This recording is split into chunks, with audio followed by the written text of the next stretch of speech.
والسلام عليكم يا جماعه. النهارده ان شاء الله في فيديو جديد، وبعون الله النهارده هيبقى اخيرا اكتشفنا الحل يا جدعان لفتح الفصل الثاني من بيتر تشيك.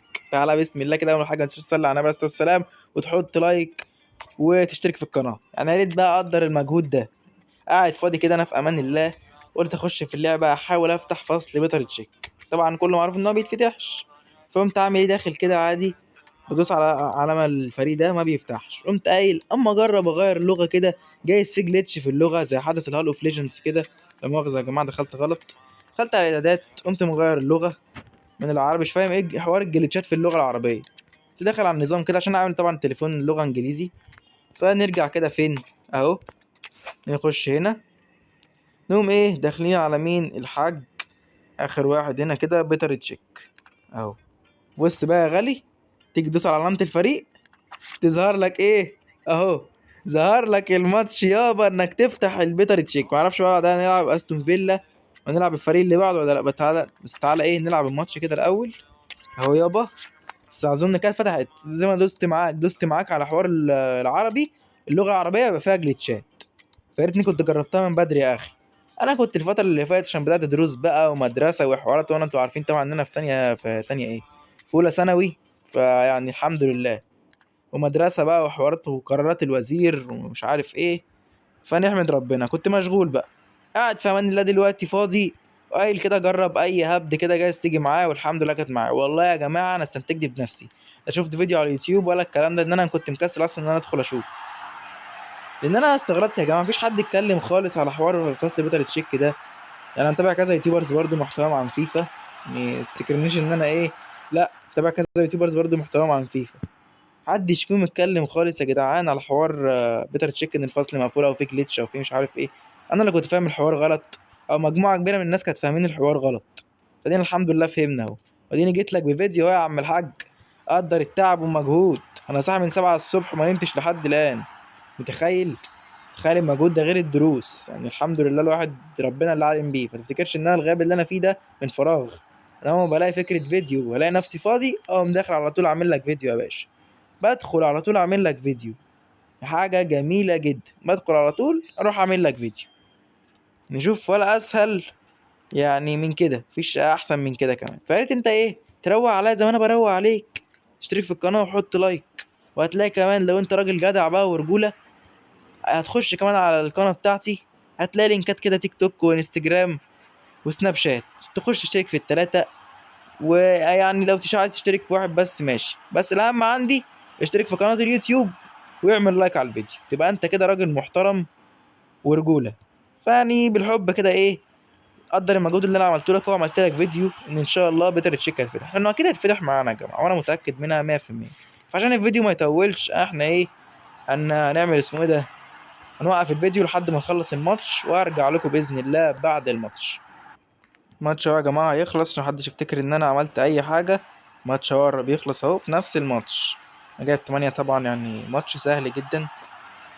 فبص يا صاحبي، يعني يا ريت بقى، يعني بص يا جماعة فيديو اخر فيديو اللي هو كان على حوار التلات لعيبة دول، اللي هو بيتر تشيك وراؤول وروبرتو كارلوس، يعني كان معاه يعني دخل على 3000 مشاهدة او 3000 فيو.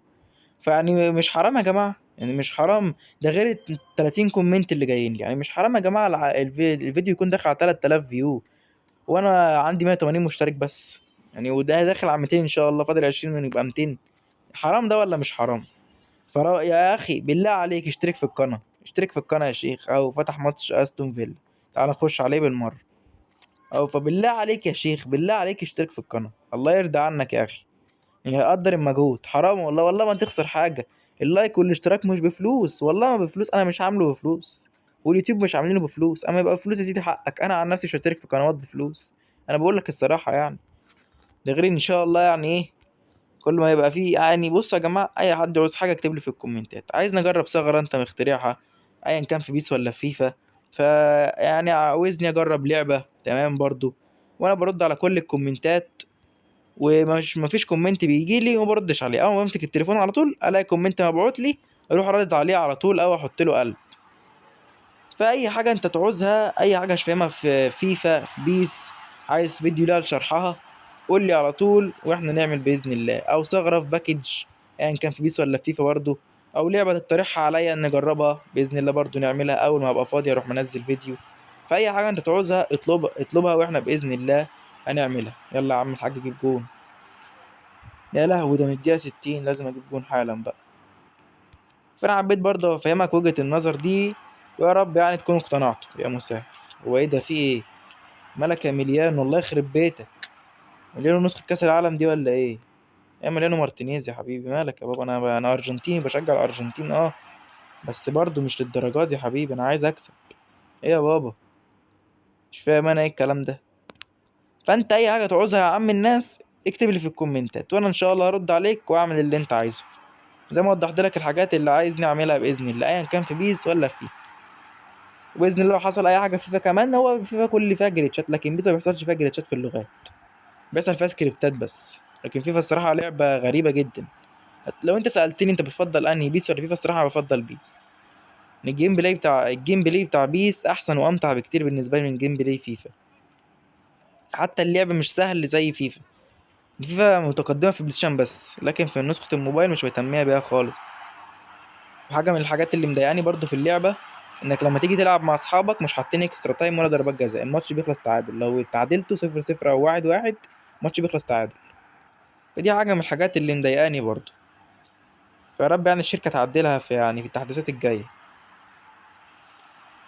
فاحنا باذن الله كمان هننزل بفيديو برضو ان شاء الله تجربة توريس، بس لما نجمع كوينز بقى. انا لسه قدامي 400 كوينز عقبال ما اجيبه. فلو كنا بننزل بحملة عيد يوم الخميس، احنا باذن الله هنجيبه في حوالي اسبوعين كده وحاجه، هتلاقيني منزل فيديو ان شاء الله. يا مسهل يلا يا عم الحاج يلا يابا. يلا عايزين نخلص 3 دقايق. ده انت كنت اخي الاول بتحط دقيقه ومش عارف ايه وارقام غريبه، بس عادي. طوحت الكرة دلوقتي الماتش الحكم هيصفر. ودي صفر يا عمنا بقى. لسه هيحسب يا دي النيلة. ده انت حكم بجد انا مش مصدق. ايوه كده صفر بقى. اديني ماشي اهو معاكم بخطوة بخطوة. مش تفتكروش ان انا ايه بقطع من الفيديو او بعمل مش عارف. انا لما بوقف عشان الفيديو ما يطولش وانت ما تزهقش. انت اهم حاجة عندي. انت تمام انا تمام. يلا بينا. لسه في ماتش كمان يا مسهل. يلا يا عمنا. فيديو بعون الله مش هيطول عن 10 دقايق بإذن الله. يلا اهو نخش على ده كمان، يعني بص هيتفتح بعون الله. نخش على ده كمان. ده 1-0 ده من الدقيقة 45. فاحنا هنوقف يا جماعة لحد ما الماتش يخلص عشان الفيديو ما يطولش، وارجع لكم تاني بإذن الله اما الماتش يخلص. الماتش الحمد لله اهو هيخلص، الحمد لله خلص. ويعني الحمد لله. طبعا ماتشات سهلة جدا مش هتواجه معاها اي مشكلة او اي صعوبة. ماتشات سهلة جدا وتعرف تكسب ايا كانت تشكيلتك. تواجه في الماتشات دي اي صعوبة ولا مشكلة. خش كونتينيو على طول يا مسهل الحال. بسم الله. فتح معانا ولا ايه؟ يلا يابا. ماشي شكرا. ماتشات كمان يا سلام يا جماعة، فتح معانا ماتشات كمان. فبص انا عرفتك اهو ان بص عمال يفتح اكتر من ماتش. فعرفتك كل اللي انت هتعمله ان انت هتخلي اللغة من انجليزي لعربي. فانا طبعا هكمل بقية الماتشات دي بعدين، واما يخلصوا باذن الله معرفش دول اخر دفعة ولا لا هيتفتح لك ده كمان. بس انا اكون كده عرفتك الحوار ماشي ازاي. كل اللي عليك ملخص الفيديو انك هتحول اللغة من عربي لانجليزي او اي لغة تانية، بس الاحسن يعني الانجليزي.